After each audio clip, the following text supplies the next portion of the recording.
Hello everyone, welcome to The Voice of Nursing. My name is Adrian Tracy, I'm the CEO of ICG Medical, and today we're very lucky to be joined by Lee Dickson. Lee, welcome to The Voice of Nursing. Thank you for having me on today. Lee, tell us about how you got into nursing.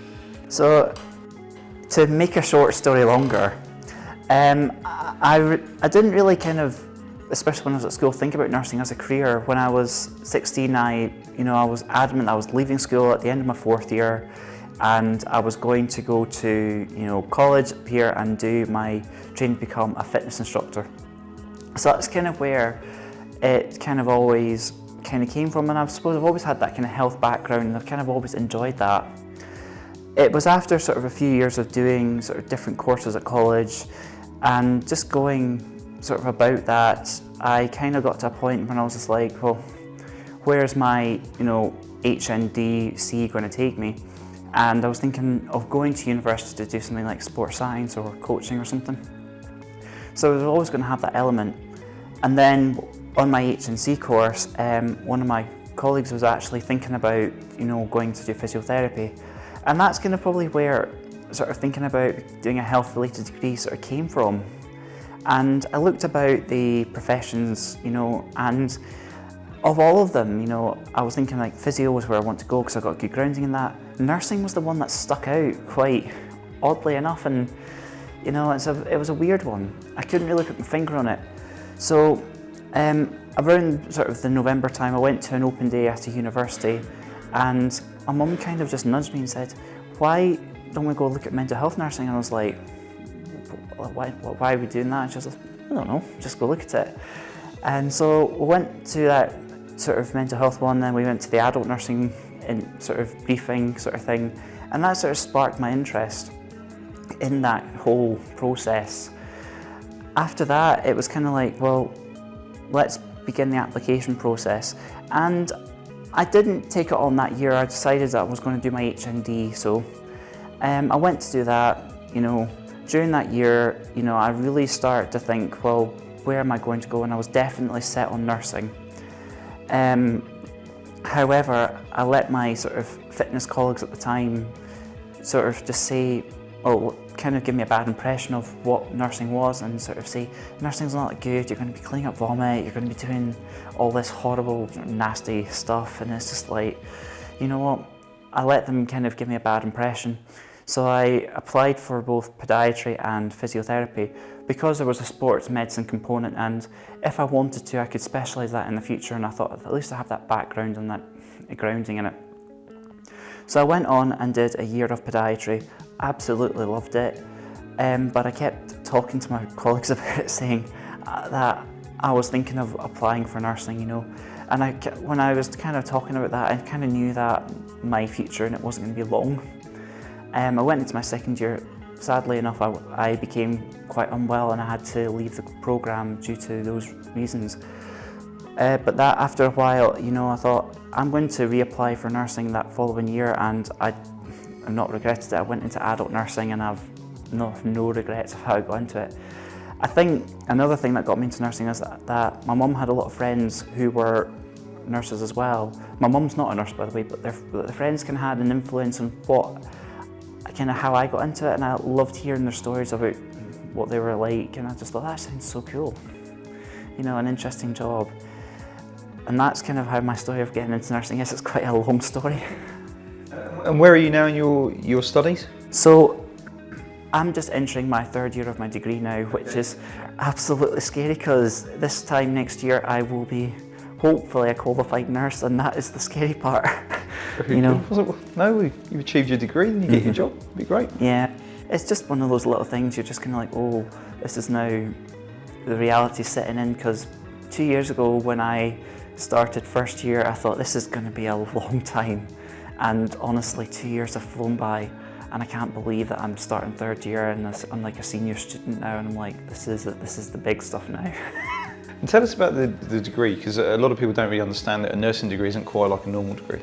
There's the placement element of it. Yeah, so like up here in Scotland, a normal degree consists of a 4-year BSc Honours, or in England it's a 3-year BSc Honours, depending on the uni you're at.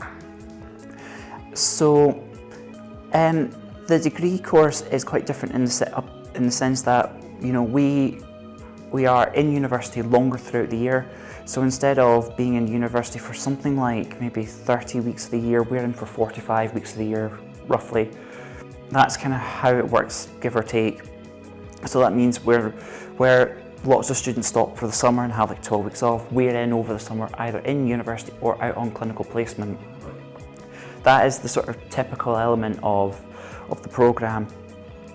And quite often, sort of during your placements or when you're in uni, you have a lot of assignments and additional work to go with it. So when you're out on, say, a university block, you might have, say, 2 or 3 days of classes per week, but you have, like every other student, assignments you have to do, like essays, reports, literature reviews, depending on what you're doing. Also, you have the additional element of the clinical skill sessions you have to attend, and these are mandatory things that you have to do. So kind of like, we're talking things like basic life support, you know, being able to do like blood pressures, you know, patient observations. Quite importantly, your communication skills are the big ones that we have to sort of work in these sessions, so you get a lot of them throughout your sort of programme. So we have to do all that, and those are mandatory sessions we have to attend. If we don't do them, it makes it harder. Plus we might have clinical exams as well, and then we go out on placement, where we're expected to do a full working week in the NHS, which is 37.5 hours per week. So we're expected to do all that, you know, plus we may have some additional reading or work we have to do over placement. So you could be looking at about a good 45 to 50 hour week sometimes of the additional work that you may have to put in, you know, just like in terms of background reading, you might have to write reflections throughout your placement as well. So there's loads of little things that you have to do. And it's more like, is it 2,000 hours or something? 2,300 hours? Yes, so it's 2,300 hours for clinical placement, and sort of the same number of hours to go for your university as well. So it's kind of like 4,600 hours in total we have to achieve, which is quite a lot. But the main focus for student nurses is the clinical hours. You have to the minimum is 2,300 hours, and you have to get over that, kind of thereabouts, just over, in order to be able to enter the Nursing Midwifery Council register, which is quite a lot, and it can be quite tiresome, especially if you're in a sort of situation where you have to make up clinical hours. You can't just do them on your placement, or you can't go to the clinical area and say, can I just come back when I'm back in uni for a couple of hours a week? You know, you can't do that.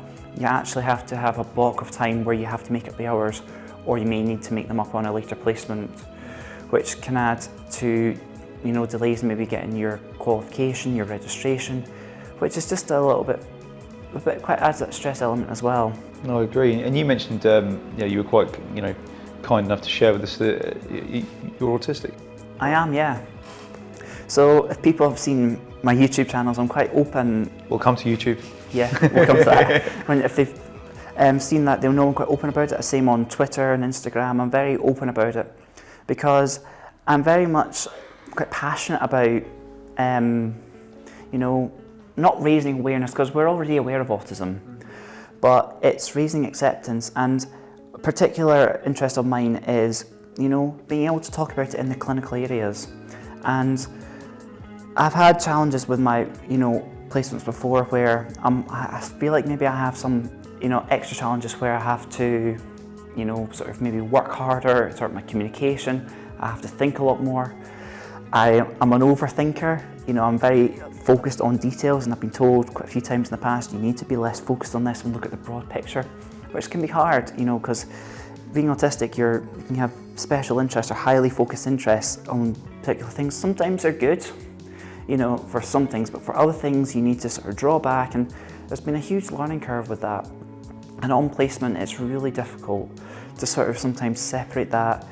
And I think maybe it's not just an autistic challenge, but it's that there's that challenge of being able to separate the academic from the clinical, knowing what you're supposed to do as a staff nurse and what you're supposed to do as a kind of a student nurse, that sort of thing.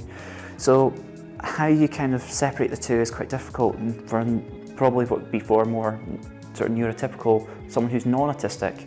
For an autistic person, or certainly for me anyway, I found that challenge a lot harder because I can sometimes take things quite literally. So taking the academic, saying this is what the research says and we have to do this more, or you have to really kind of take that whole academic component, but like, nope, less of the academic, more focus on the whole patient, you know, which is again is a learning curve, and I'm learning more and more about it, and I'm starting to realise more now, actually, these are areas that I need to work on, you know, sort of just, you know, do those little things.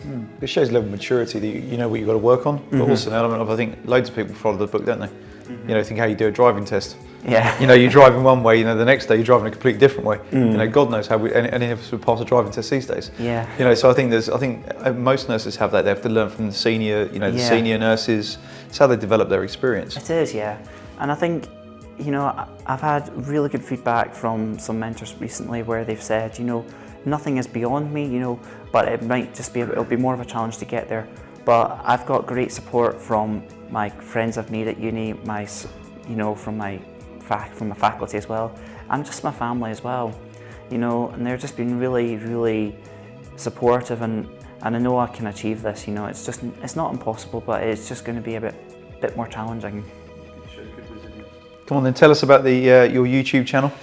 So, I've always kind of been interested in sort of social media and sort of, you know, doing things. And it was sort of early 2018 when I kind of had beginning to think about, you know, sort of YouTube, and I was like, I want to be a YouTuber, I want to be a nurse YouTuber, and I thought I want to go for the whole YouTube lifestyle, as you kind of do. Yeah. You know, dreaming big. It's not like that, it's not kind of where I want it to go, but it's heading in the direction. But my intention with my YouTubing was originally to talk 100% about nursing. And I found that was never going to be possible, you know, just with the whole thing around, you know, producing content, creating the content. But I've also found that there was a real gap in area, especially where I'm talking about Asperger's, autism, these things, where I found it's very useful. And I decided that I was going to take the leap and I was going to start my YouTube channel. And my first video was talking about Asperger's and nursing from a professional and personal point of view. And I really enjoyed producing that video because I thought, actually, this is something I want to be able to talk about on the channel. I want to keep it nurse related, so around about 70% related to nursing, but doing autism related videos, talking about, you know, acceptance, awareness. A reason I'm not doing that more often is because there's other YouTubers who talk about that, and, you know, I want to kind of let them take the rope of it, you know, because that's what their channels are focused on. I want to keep mine focused on the nursing, but being able to talk about, you know, so the additional support, you know, the autism, and just raising awareness in the nursing community. And through other social media pages, I've actually found that there's other nurses who are autistic as well, and it's been great to sort of, you just kind of hear about them and think, actually, I'm autistic as well, and I'm a staff nurse. And when I was talking about the additional challenges, I just kind of was like, I thought I'm never ever going to get this, you know. But hearing like their staff nurses, I'm like, wow, if you're there, I'm going to be there. And that's kind of where I'm kind of taking my channel, is I want to be able to focus that on, let's see what we can raise awareness, you know, acceptance of it. And with the YouTube and sort of other social media means, I really want to be able to say to staff nurses and nurse managers and say, look, there's loads of staff who are autistic, whether they're nurses or not nurses, you know, let's find better ways to support them and help them flourish, because we can bring so much to the team as well. You know, everyone can bring something to the table, and I think that's what we really need to be doing, rather than saying, you're autistic or you've got this, it's going to limit you what you can do. You know, we need to move away from that culture, and that's something I've sort of discovered that many, you know, I don't know if it's not every mentor's like this, but there are some, you know, who are kind of be like, right, we're going to fail you because, you know, just you're not meeting the criteria. And it feels like they maybe don't want to invest that extra time to maybe talk about the communication side of things. Let's say, for example, like I might ask a question saying, why are we doing this, or why are we doing that, or can you repeat this information back to me because I feel like I missed something. They're kind of like, why? I'm like, actually, I might have not heard something, you know, from the general point of view. If someone might have missed something, anyone could have missed it. But for me, it's more like, I'm not sure I heard everything. Can I just clarify stuff with you? You know? Surely you just got a different style of learning. And loads of people have got different styles of learning. Yeah. You know, some people are great in pictures, don't they? And some people are words, and some Yeah. people are listening. It's just, you know, I know there's more to it than that, but, you know, surely the mentors are there to help you. It's kind of what the job. It is, and I think that's one of the harder parts, and I think sometimes maybe the mentors don't really understand autism as much as they should, you know. And also, this is something that kind of bugs me a wee bit as well, is that as nurses, we get a lot of training to support patients who are autistic or with learning disabilities, but I don't think we get enough training to support staff who are, you know, might be on the spectrum or have additional support needs, other learning difficulties like dyslexia, or, well, dyslexia is quite common and people already support that quite well, but I think we need to do more to support more other sort of learning difficulties as well, to support that learning and that, you know, say, hey, how are you doing today? You know, kind of having that conversation, you know. So I think we need to make some more awareness within the staff culture to help support other staff. Great, and you're also on Twitter with We Student Nurse? I am, yeah. So, how did that all come about? When I started back in sort of when I was doing my podiatry, I kind of wanted to get more, I knew about healthcare, like healthcare professionals being on Twitter, you know, using it as a professional network tool, look at conferences, things like that. So I was already aware of that, and I wanted to use that more. When I went to Stirling, I kind of came in with the intention, I'm going to use my Twitter more, I'm going to get involved, and I started to tweet a lot more, and one of my student colleagues at the time who was in second year, I don't think she needs to be, I mean, she needs to be, what's the word I'm trying to look for? Introduced? You know, and Leanne Patrick, everyone knows who she is. Leanne, yeah. We're trying to get Leanne on here. So Leanne approached me and said, hey Lee, would you be interested in, you know, joining this team? You know, we've seen your Twitter activity and we think you would be the right kind of person to join the team.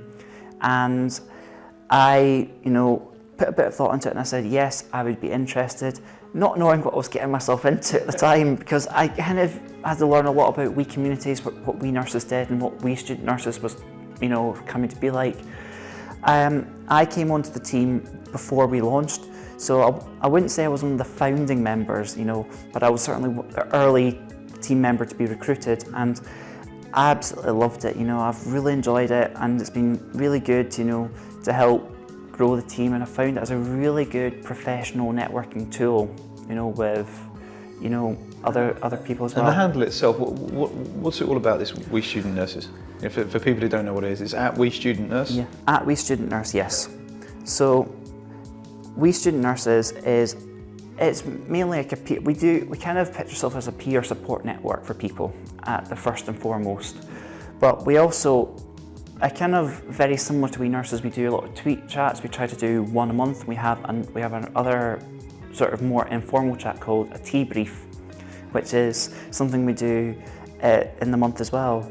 And it's just a place where we can do chat, you know, have you know, things like that.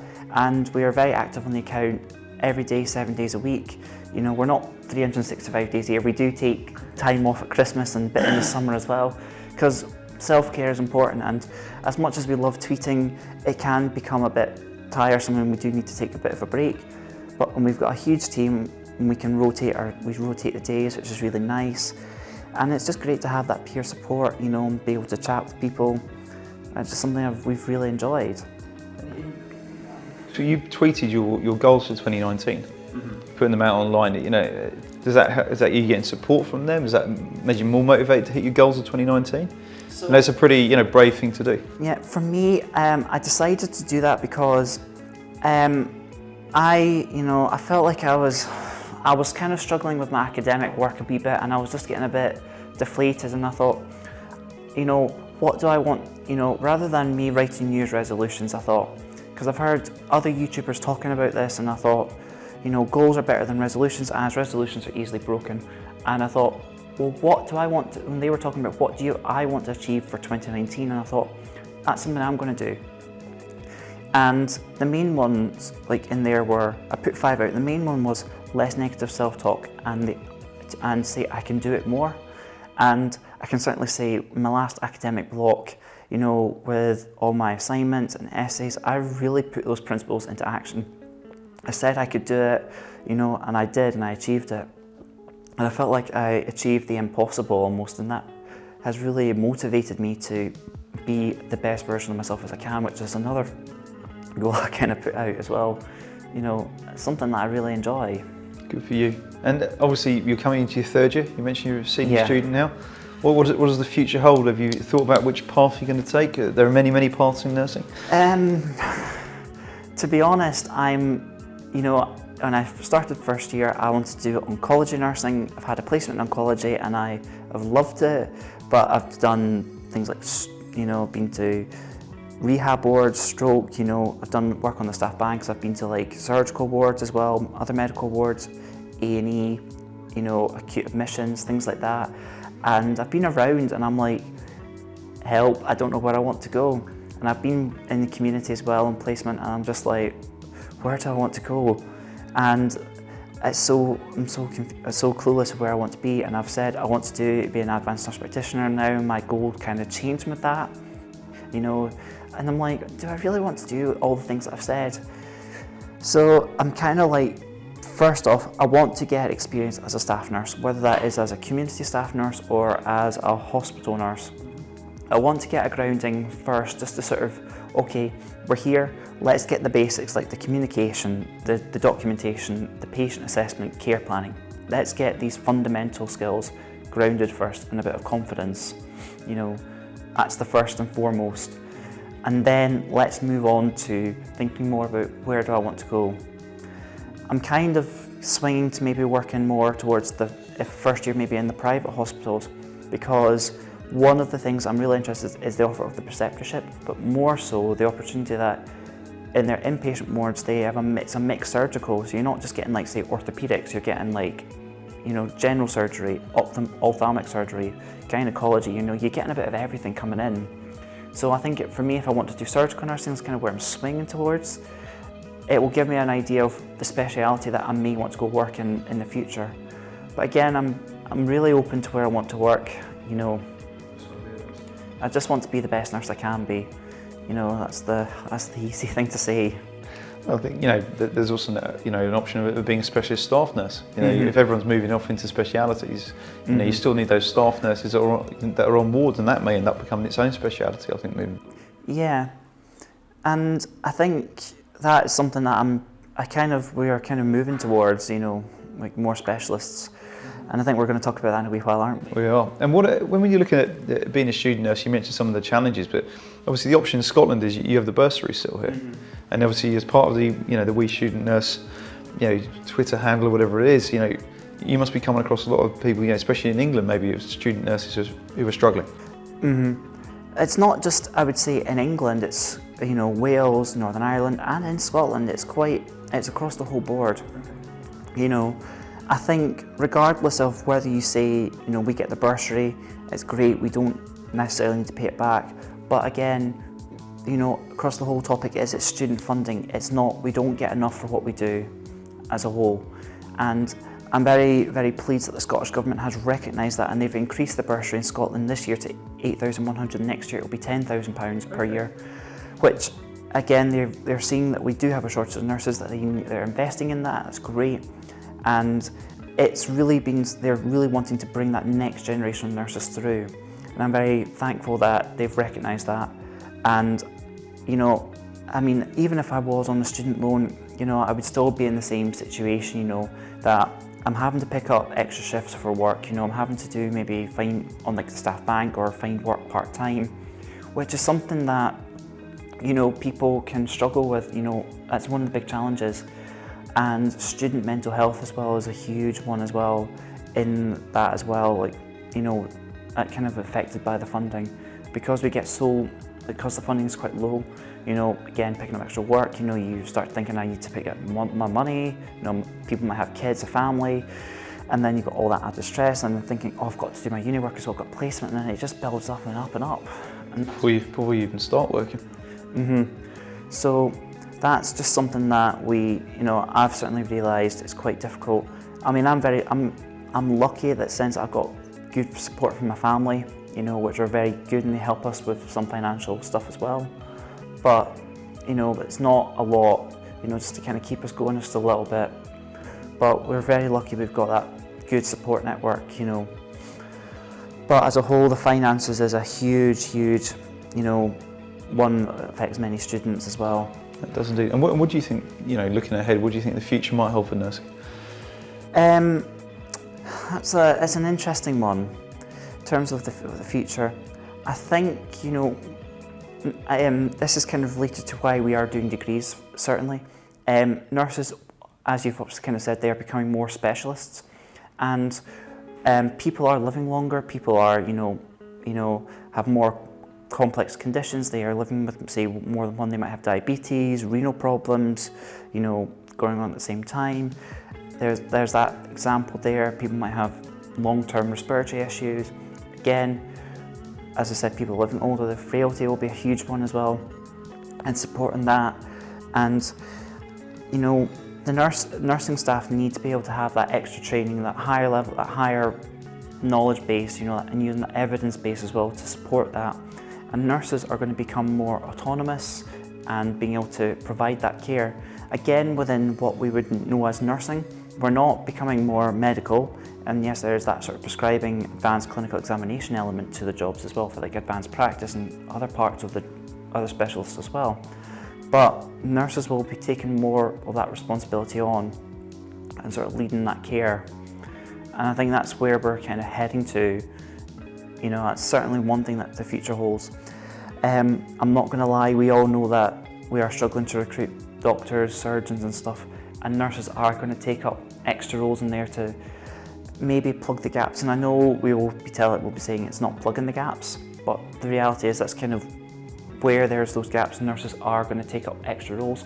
But again, we've got our allied health colleagues as well who are taking on extended scope as well, and that's great for all of us, and I think that's really opening up, and actually it's bringing more specialists out, helping the professions be what they probably should be. And I think nurses are going to be certainly leaders in sort of long-term condition management of that care and taking on more complex care. And I think our hospital wards are going to become much more and more specialist in that regard. You still will have your acute medical wards and like your stroke, but again, you're taking more special focus on that. And nurses, for example, there will be focused more on say like, okay, let's think about your care planning more and more, and like all that whole assessment. Let's get you out to discharge quicker from door to going home as quick as we can. Yeah, I think there's going to be more focus on wellness, isn't there, and trying to make sure you don't end up in the hospital. Yeah. And also from a cost perspective, having someone in a hospital bed versus being at home. Yeah, and also that being said, being in the hospital, everyone doesn't like being in hospital. I've been a patient myself and I don't like it myself, as much. It's not always the most fun experience. But I think the big thing is the focus is on the community and keeping people at home. And so we're going to have more and more people needing to work in the community. And at the moment, if you think about community nursing, you think of your district nurse and your district nursing teams, and they are a core component of that. But you've also got other specialist teams like community diabetic teams, respiratory teams, complex care, hospital, home sort of things. And more nurses are going to be needed in these areas to come and sort of work with that, which I think is great, and it's keeping people in that environment. If I certainly was to be having a long-term condition, I would want to be at home. All those little things, whereas in the hospital it's quite regimented. It's like you get up at this time, you eat your meals at this time. Where at home you can have that more flexibility. I'll eat when I feel like I need it, bits of that, and I can take my time doing things and not have to be rushed, which I think is more person-centred, and I think it's more where that care and compassion comes in. And talking about the future of the industry, what sort of changes would you like to see within the industry for nursing?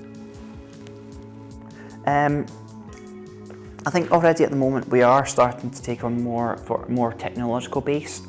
In my studies I use a lot of online learning materials provided by my university, and also stuff that I've gone on to use as well, like things from going onto YouTube, looking at like OSCE based scenarios, like say taking a blood pressure measurement, how you might do a deteriorated scenario.